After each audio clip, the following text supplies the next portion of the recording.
Your excuses will destroy you and take everything that you ever wanted from you if you let them.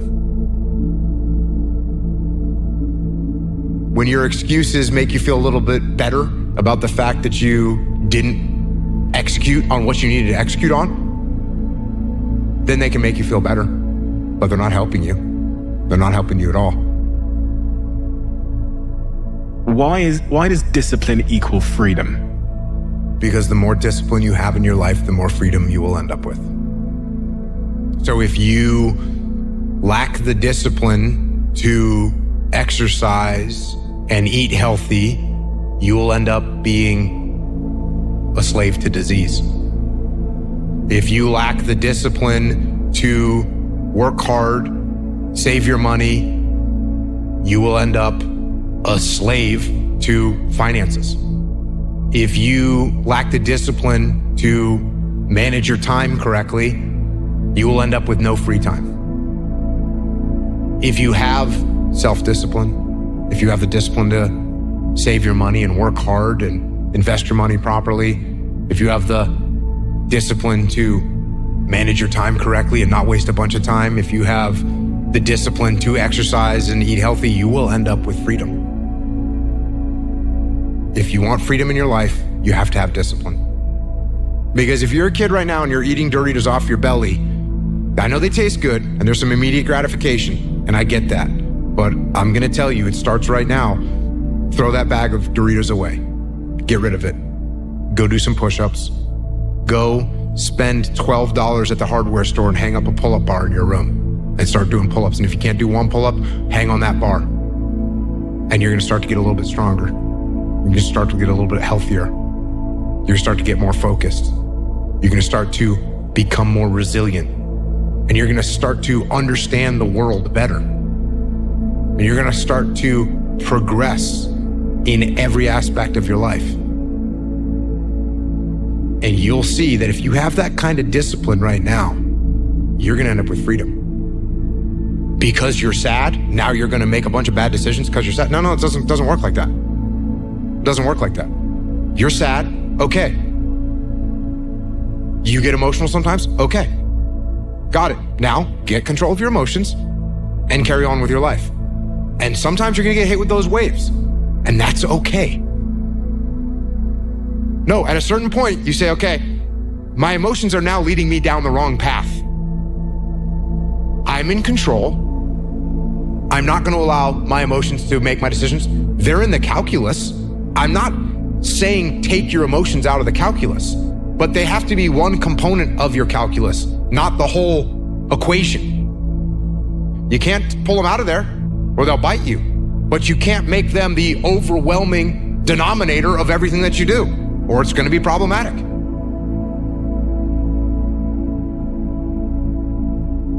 You have to start moving forward. You have to start taking steps in order to improve your vision, improve your perspective, change your perspective, make some kind of progress. And worst case scenario, you figure out that you walked the wrong direction. Okay, now you can go walk in the other direction. And that's gonna be fine. But standing there lost and not doing anything is just waiting to die, waiting to starve to death. Don't let that happen. I had to condition people to take action, even in the SEAL teams. Even a young SEAL leader who you would think would be by nature aggressive and an action taker, you put them in a pressure situation where there's not a ton of information and they need to make a decision, they don't want to act either. So one of the things that I would teach was that their default mode was to be aggressive. Their default mode was to take action. I would teach that. Same thing we just discussed. I wouldn't say, hey, look, that means you have to take action, but your default setting should be, I'm gonna do something. Because I'd have a young SEAL officer and there'd be some training mission and there'd be a problem in a building and there'd be a bunch of paintball flying around in there, and he wouldn't want to go solve that problem. He'd back away from that problem. And I would have to go like push him in the back and say, you see that problem over there, you gotta go solve that problem. It's not gonna go away. You gotta be aggressive. That's gotta be your default mode, is to take action and make things happen. Because most human instinct is to wait. Most human instinct is to hesitate. Most human instinct is to let things go longer and stick with the status quo. And that seems to be on the front, the lowest risk in the situation is to not do anything. It usually appears to be the lowest risk. So to train people to, I need to take risk, some level of risk, take action, because in the long run, I say 7 out of 10. 7 out of 10 times, action is better than inaction. If someone was on the extreme end of that disease of excuse and blame and all of those things, is there anything that you could do or you would advise them to do to kind of walk back from there, to get over the other side? Because I think we can all think of people in our lives, and maybe even ourselves at times, who have gotten into a chronic pattern of using excuses and blame as a form of self-defense. Well, unfortunately, what happens a lot, and you may or may not have seen this, but I would assume you've seen this at some point in your life. People, and this is a term, there's a term, it's rock bottom, right? This is a term that we hear for someone that's addicted, someone that's an alcoholic, someone that's physically let themselves go, someone that's put themselves into a situation with their finances or their work or whatever, where they reach rock bottom. But when the excuses all go away and people can actually confront the fact that this is all because of me, and it hurts, but is also unbelievably empowering, because if these problems are because of me, then I'm capable of fixing these problems. So even though extreme ownership hurts and is painful, it's also liberating, because now you have control over your fate and over your destiny, and that is a glorious thing. Are excuses the opposite? Excuses and blame, is that the opposite of extreme ownership? That is the opposite of extreme ownership. Extreme ownership is, this went wrong, this failed, didn't accomplish this, and it's not the fault of my boss, it's not the fault of my girlfriend, it's not the fault of my parents, it's not the fault of the weather, it's my fault. And I'm gonna take ownership of it, and I'm gonna fix it. That's what extreme ownership is. And this is a very difficult thing to do because it hurts.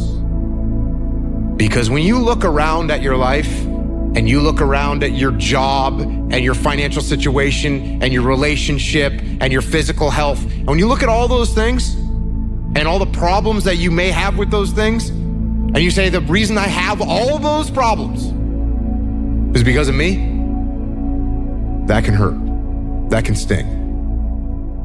And a lot of times our ego rejects that and makes excuses and lies. And then we don't have to change anything. And then nothing changes.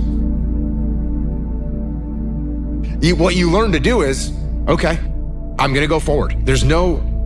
I can't get out of this. I'm gonna go forward. I'm not gonna quit, so I'm gonna go forward. Bring it on. If I'm in the woods, which is where you are right now, you're in the woods and you don't know where to go because the wife's not there anymore, the job's not there anymore, you don't know where to go right now. So if you're in the woods and you don't know where to go, start walking. What you learn to do is, okay, I'm gonna go forward. I can't get out of this. I'm gonna go forward. I'm not gonna quit, so I'm gonna go forward. Bring it on. And I think if there's anything that you learn, it's to keep pushing through things that suck. Can you teach that? Let's go. We're gonna jump back in the water. Let's go. I think that's one of the few things that you learn in basic SEAL training is to shrug your shoulders and go forward. This is just something that's gonna suck and you're gonna have to push through it.